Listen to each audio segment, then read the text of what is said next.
이사야 6장.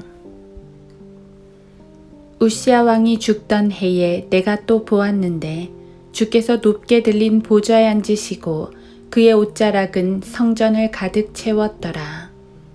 그 위에는 스랍들이 서 있어 각기 6날개를 가졌는데 그 둘로는 그의 얼굴을 가리고 또 둘로는 발을 가리며 둘로는 날았더라. 그리고 서로 소리쳐 말하기를 거룩하시도다, 거룩하시도다, 거룩하시도다. 만군의 주여, 온 땅이 그의 영광으로 충만하도다 하였더라.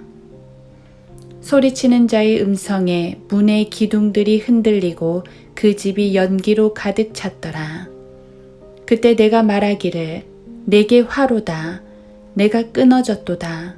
이는 내가 불결한 입술을 가진 사람이며 내가 불결한 입술을 가진 백성 가운데 거하면서 내 눈으로 왕, 곧 만군의 주를 베었음이라 하였더니 그때 스랍들 중 하나가 제단에서 핀 숯을 집게로 집어 그 손을 가지고 내게로 날아와서 그것을 내 입에 대며 말하기를 보라, 이것이 내 입술에 닿았으니 내 죄악이 제하여졌고 내 죄가 깨끗하게 되었도다 하더라. 또 내가 주의 음성을 들은즉 말씀하시기를 내가 누구를 보내며 누가 우리를 위하여 가랴 하시기에 그때 내가 말하기를 내가 여기 있나이다 나를 보내소서 하였더라. 그가 말씀하시기를 가서 이 백성에게 말하기를 참으로 너희가 들으나 깨닫지 못할 것이요 참으로 너희가 보나 알지 못하리라 하라. 이 백성의 마음으로 살찌게 하고 그들의 귀로 둔해지게 하며 그들의 눈으로 감기게 하라. 그리하여 그들이 눈으로 보지도 못하고 귀로 듣지도 못하며 마음으로 깨닫지도 못하고 회심하지도 못하고 치유받지도 못하게 하라 하셨더라.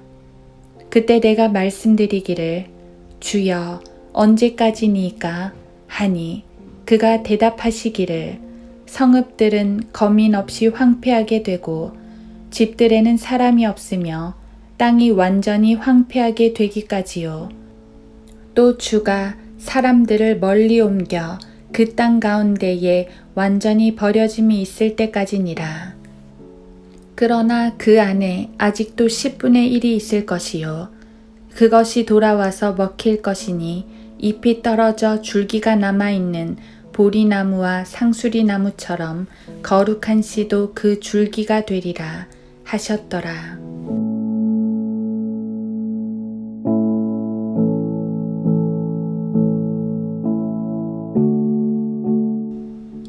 하루 한 장 이사야 6장. 또 내가 주의 음성을 들은즉 말씀하시기를 내가 누구를 보내며 누가 우리를 위하여 가랴 하시기에 그때 내가 말하기를 내가 여기 있나이다 나를 보내소서 하였더라. 이사야 6장 8절. 본장은 이사야 선지자가 부르심을 받는 장면을 잘 보여주고 있습니다. 하나님의 거룩한 소명, 부르심 앞에 이사야는 기꺼이 자원을 합니다. 어떤 이들은 부르심 앞에서 멈칫하고 어떤 이들은 여러 번의 부르심 속에서 가까스로 응답을 합니다. 그런데 이사야는 즉각적으로 순종을 합니다. 이것이 우리에게 귀한 모범이 됩니다. 그를 부르시는 과정을 보면 우리 역시 부르심에 온전히 순종해야 함을 깨닫습니다. 이사야는 환상 중 거룩하신 하나님의 영광을 보게 됩니다. 그 상황이 너무 두렵습니다.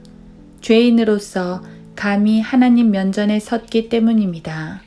그는 자신을 불결한 입술을 가진 사람이라고 고백하는데 이는 곧 죄인임을 고백한 것입니다.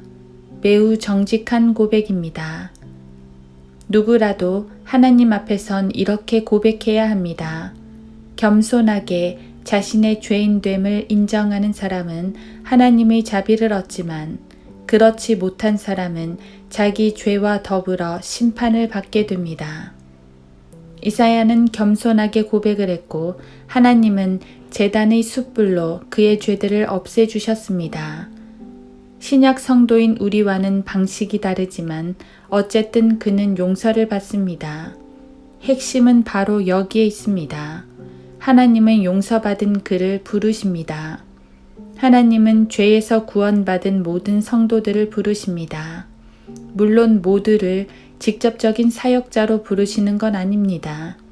모두가 베드로나 바울처럼 극적으로 부르심을 받지는 않습니다. 때때로 하나님은 누군가를 특별히 지명하시어 사명을 맡기시기도 하지만 모두를 그렇게 하시지는 않습니다. 오히려 하나님의 부르심은 이사야에게 하신 것처럼 질문을 하시는 것입니다. 내가 누구를 보내며 누가 우리를 위하여 가랴? 즉, 하나님은 성도들의 자발적인 헌신을 원하시는 것입니다. 이러한 부르심에 누군가는 적극적으로 응답을 합니다. 내가 여기 있나이다. 나를 보내소서. 그리고 그 헌신자를 주님은 쓰십니다. 모든 사람들을 그들의 의지와 상관없이 직접적으로 지명하실 수도 있지만 그보다는 우리가 자원함으로 나서는 것을 원하십니다. 우리가 부르심에 응답하는 이유는 오직 하나, 용서받았기 때문입니다.